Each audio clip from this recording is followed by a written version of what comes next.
Tu ne vois que ta route. Tu as tes œillères, tu ne penses qu'à ton chrono. Tu ne vois que tes adversaires. Tu fais corps avec ta voiture, c'est quelque chose de fantastique.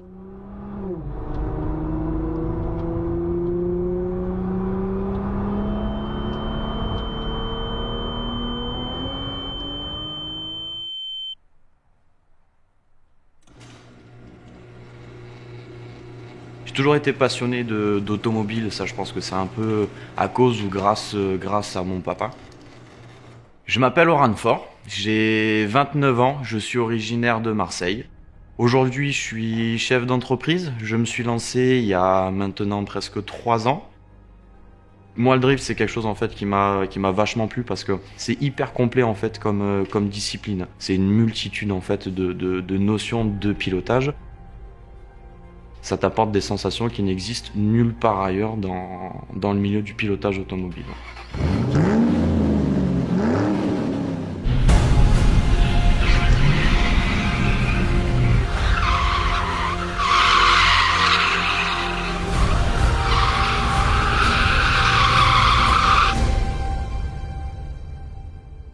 On est parti avec 2 sacs à dos, une voiture presque toute d'origine, participer à une course dans les Ardennes.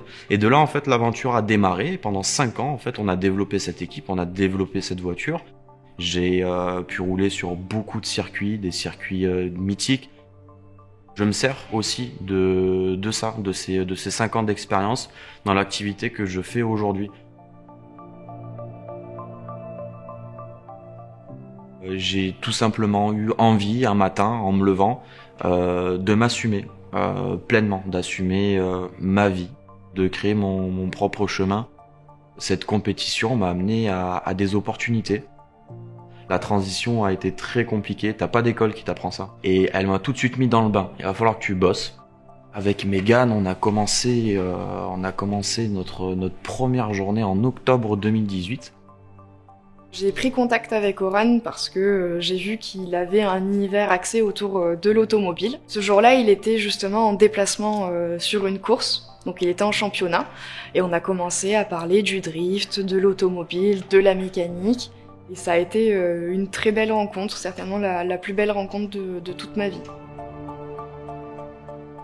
Il y avait aussi des opportunités pour s'orienter vers un aspect écologique, donc ça colle aussi parfaitement avec sa personnalité. Alors l'idée de rendre un garage écologique, c'est finalement l'alliance de nos 2 univers, celui d'Oran et le mien. On a réussi à trouver le parfait équilibre entre la mécanique et une approche plus propre de ce que peut être l'automobile. Ça a été une petite guéguerre, je vous avoue, entre nous, pour petit à petit lui faire prendre conscience de l'impact, de l'enjeu de toute activité humaine finalement, à son échelle comme à la mienne. Au travers de notre garage, on a décidé ensemble de faire changer les choses. J'ai découvert le bioéthanol.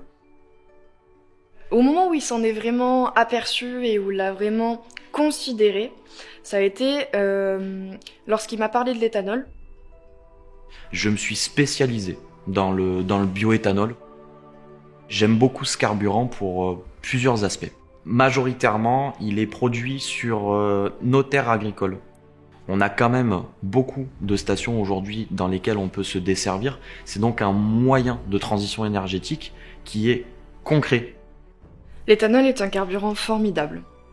C'est un carburant qui arrive à réunir, en fait, tous les éléments d'une circulaire cohérente. C'est produit en France, on a un biocarburant, donc qui est produit essentiellement à base de végétaux, qui est une ressource renouvelable. Économiquement, forcément, étant donné que la matière première est moins rare, on se retrouve avec un carburant à la pompe qui est en moyenne nationale autour des 70 centimes. Je suis convaincu que l'éthanol est plus sain pour les moteurs. Et surtout en compétition, on le voit de plus en plus. Dans le drift, on est presque obligé de s'en servir. Il y a des phénomènes physiques qui font qu'un moteur est beaucoup plus performant avec de l'éthanol qu'avec un samplon classique. Ce métier peut contribuer à vraiment participer à cette transition énergétique à une échelle plus importante. Avec Mégane, on travaille quotidiennement à de nouvelles idées. Ça peut être de l'éthanol comme ça peut être autre chose. Aujourd'hui, on s'est renouvelé. Un entrepreneur, il évoluera tout le temps. Il cherchera toujours une nouveauté. Quand tu es plus dans l'état d'esprit d'être entrepreneur plutôt que d'être patron d'une activité à proprement dit, tu regardes pas où est-ce que tu seras, tu regardes ce que tu feras.